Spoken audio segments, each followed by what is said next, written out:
오늘은 1903년부터 1923년까지 살았던 프랑스 작가 레몽 라디게의 소설 육체의 악마에 대해 생각해 보겠습니다.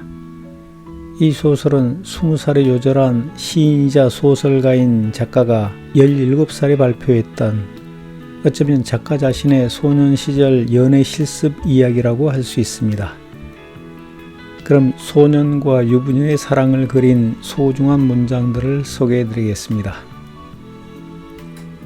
어린 아이들의 이기주의가 우리들의 이기주의와 그렇게 다를까? 여름의 시골에서 우리는 비를 저주한다.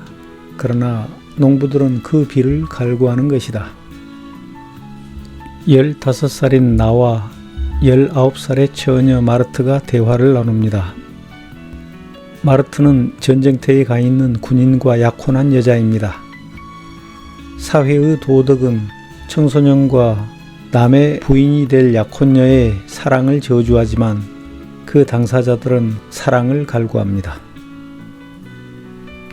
어머님을 별로 닮지 않았군요 하고 나는 말했다. 애교가 담긴 달콤한 찬사였다. 소심한 자는 속임수를 쓰는 법이다. 학교에 빠지는 것은 내가 마르트에게 반해버렸다는 것을 뜻한다고 나는 생각했다. 그러나 나는 잘못 생각하고 있었다. 마르트는 내가 학교를 빼먹는 구실에 불과했다.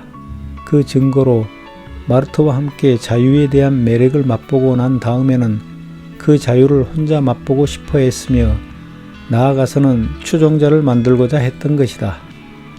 자유는 이내 나에게는 하나의 마약이 되었다. 사람이 무엇인가를 열망하게 되면 그것만을 생각하면서 살아가기 때문에 자기 욕망이 지닌 죄악이라는 것도 이젠 깨닫지 못하게 되는 것이다. 서로의 관계가 아직 견고하지 않을 땐 상대를 잊는데 약속을 한 번쯤 잊어버리는 것으로 충분하다. 마르트를 너무 많이 생각했기 때문에 오히려 나는 차츰차츰 그녀를 덜 생각하게 되었다. 나의 마음은 우리 눈이 벽지를 보고 움직이는 것과 마찬가지로 움직였던 것이다. 벽지를 너무 바라보면 나중엔 그 벽지가 눈에 띄지 않는 법이다. 마르트가 결혼한 후 소년과 유부녀가 된 마르트가 다시 만납니다. 그녀 곁에 있는 동안 내 정신은 차츰차츰 마비되었다. 그녀가 지금까지와는 다른 사람으로 보였다. 이젠 그녀를 더 이상 사랑하지 않는다고 확신하는 지금에 와서 나는 그녀를 사랑하기 시작했기 때문이다. 사랑하는 사람은 사랑하지 않는 상대방을 늘 성가시게 하는 것이다. 육체적인 사랑이란 결국 두 사람의 이기주의로서 모든 것을 자신을 위해 희생하고 또한 거짓말로 존속하는 것이다. 거짓말을 할 수 없는 순간이 바로 거짓말을 가장 많이 하는 순간인 것이다. 무엇보다도 자기 자신에게 말이다. 나는 어떤 편지든 사랑의 편지보다 쓰기 쉬운 것은 없다는 사실을 잊어버리고 있었다. 왜냐하면 그 사랑의 편지에 필요한 것은 애정뿐이니까. 육체적인 사랑보다 더 사람의 마음을 빼앗는 것은 없다. 사랑에 빠지면 게을러지는 것이므로 선천적인 게으름뱅이라고 할 수는 없는 것이다. 육체적인 사랑은 기분 전환을 위한 유일한 실제적 약이라는 사실을 막연히 느낀다. 서로 말이 잘 통하지 않는 사이에 생기는 갑작스러운 친밀감보다 감미로운 것은 없는 법이다. 나의 식탐은 신기한 모습을 띠게 되었다. 파이나 딸기를 넣은 아이스크림 같은 것에는 아무런 구미도 담기지 않았고 오히려 그녀가 입을 갖다 대는 파이나 아이스크림이 되고 싶었다. 우리들은 의자 위에 서서 어른들보다 머리 하나가 더 크다고 뽐내는 어린이들에 불과했다.